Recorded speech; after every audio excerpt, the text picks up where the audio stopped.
Hello दोस्तों, आप सभी का एक बार फिर से स्वागत है आपके इस यूट्यूब चैनल में एक नई वीडियो के साथ। मैं हूं धनंजय और आप देख रहे हैं डेली ट्रेवल हैक। दोस्तों, कल शाम 7 बजे उड़ीसा के बालेश्वर डिस्ट्रिक्ट में एक भयंकर ट्रेन दुर्घटनाग्रस्त हुई है, जिसमें अब तक करीब 250 से ज़्यादा लोगों की जान चली गई है।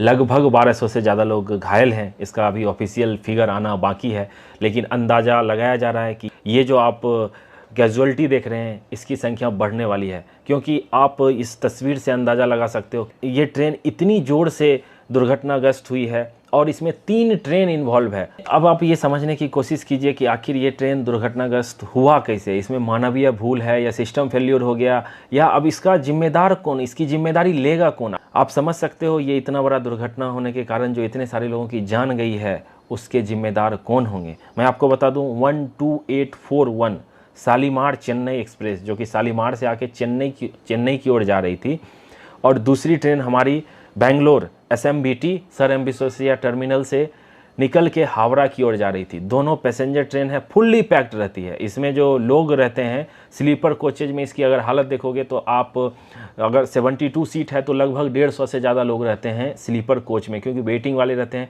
और ये फुल्ली पैक्ड ही जाता है। कोरोमंडल एक्सप्रेस शालीमार चेन्नई कोरोमंडल एक्सप्रेस अपने फुल मैक्सिमम परमिसेबल स्पीड पे 130 kmph पे आ रही थी। उससे पहले क्या हो गया था, जो हमारी SMBT बेंगलोर हावड़ा वाली जो ट्रेन है वो चल के जा रही थी और उसके 3 डब्बे पटरी से उतर गए थे और वो दूसरे ट्रैक को ऑब्स्टेकल कर रहे थे, और इसी दौरान एक मालगाड़ी उधर से गुजर रही थी, तो उस मालगाड़ी को रोक दिया गया था ताकि मालगाड़ी पैसेंजर ट्रेन से ना टकरा जाए।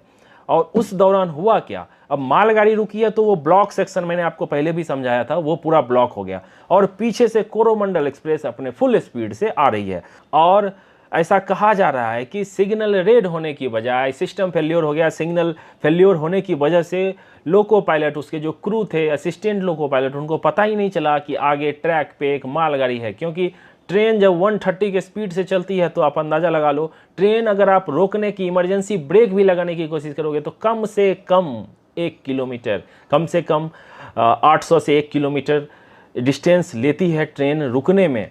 और ये 130 kmph से हम आई एम श्योर कि क्रू ने ब्रेक लगाई होगी, इमरजेंसी ब्रेक लगाई होगी, लेकिन रुकते रुकते ये जोरदार टक्कर मारी है मालगाड़ी को। एक गुड्स ट्रेन जिसको रोका गया था उसको खतरनाक से टक्कर मारी गई है। और आप अंदाज़ा लगाओ, आगे के 2 कोच आजकल जो कोच रहते हैं उसमें जनरल कोचेज रहते हैं, जिसमें कोई आंकड़ा निकल के नहीं आने वाले कितने लोग उस जनरल कोच में थे। आप जनरल की हालत देख के अंदाज़ा लगा लो कितने लोग होंगे उसमें। और इसके 17 डब्बे बेपटरी हो गए कोरोमंडल एक्सप्रेस के, और 7 डब्बे की बहुत बुरी हालत है एक कोच में, अंदाज़ा लगा लो। और मैं तो सोच नहीं पा रहा हूँ कि हम इस दुख की घड़ी में हमारी संवेदनाएं उस परिवार के साथ है जिनके परिवार के लोगों की जान चली गई है, घायल हैं। जो घायल हैं मैं उनके स्पीडी रिकवरी की कामना करता हूं, जल्दी से रिकवर हो जाए। इस पर जो भी अपडेट आती रहेगी मैं आपको बताता रहूँगा। मैं थैंक्स कहना चाहूँगा उड़ीसा में जो बालेश्वर के लोग हैं उनका भी, वो रात भर लगे रहे इस रेस्क्यू ऑपरेशन में, साथ देते रहे। जो NDRF और जो बाकी ऑफिशियल थे उनको सपोर्ट करते रहे। हॉस्पिटल में लाइन लगी हुई है लोगों का ब्लड देने के लिए, वो अपना ब्लड देने के लिए, क्योंकि आपको पता है कितने अभी सारे अस्पताल पैक हो गए हैं। बहुत सारे लोगों को भुवनेश्वर, कटक रेफ़र किया जा रहा है। और ये रेल मंत्री हमारे अश्विनी वैष्णव साहब साइट पे पहुंचने वाले हैं, वो किसी भी समय पहुंच सकते हैं। और ये टोल जो है, ये जो आंकड़ा है, ये धीरे धीरे बढ़ता ही जा रहा है और ये भयानक होता जा रहा है। इतिहास में, रेलवे के इतिहास में ये सबसे बड़ी दुर्घटना हो सकती है। मैं आपको बता दूं, आज अभी हाल फिलहाल में ये दुर्घटना इतनी बढ़ क्यों रही है।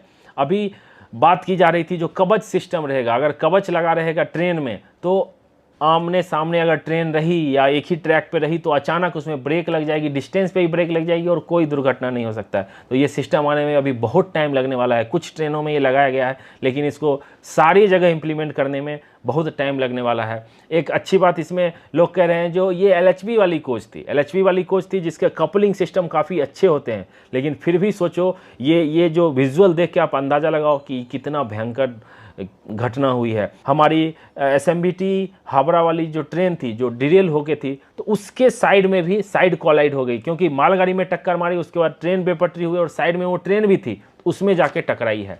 तो ये काफ़ी भयंकर हादसा है। इसमें कहा जा रहा है इनके क्रू की जान चली गई है, लेकिन एक कुछ लोग कह रहे हैं कि LAP शायद सरवाइव कर गए हैं। वो काफ़ी क्रिटिकल कंडीशन में घायल थे। 130 में टक्कर मारी है। आप सोचो, अंदाज़ा लगाओ, आप ट्रेन से कूद भी नहीं सकते हो, कुछ नहीं कर सकते हो।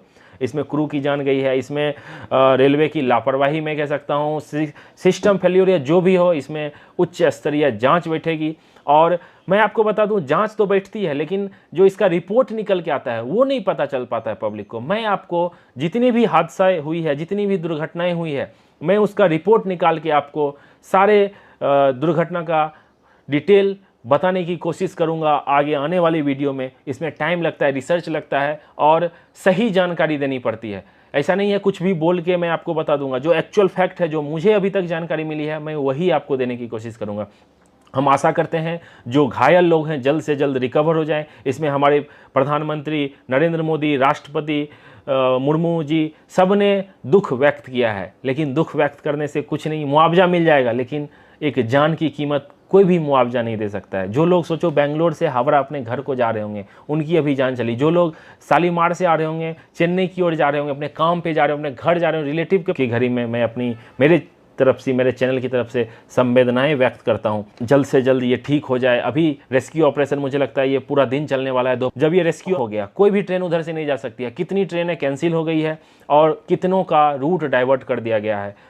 सबसे पहले रेस्क्यू ऑपरेशन होगा, ट्रैक क्लियर किया जाए, उसके बाद ही पहला प्रायोरिटी रहेगा उस रूट को दुरुस्त किया जाए। उसके बाद फिर ऑफिशियल बयान देंगे जो उसके CPRO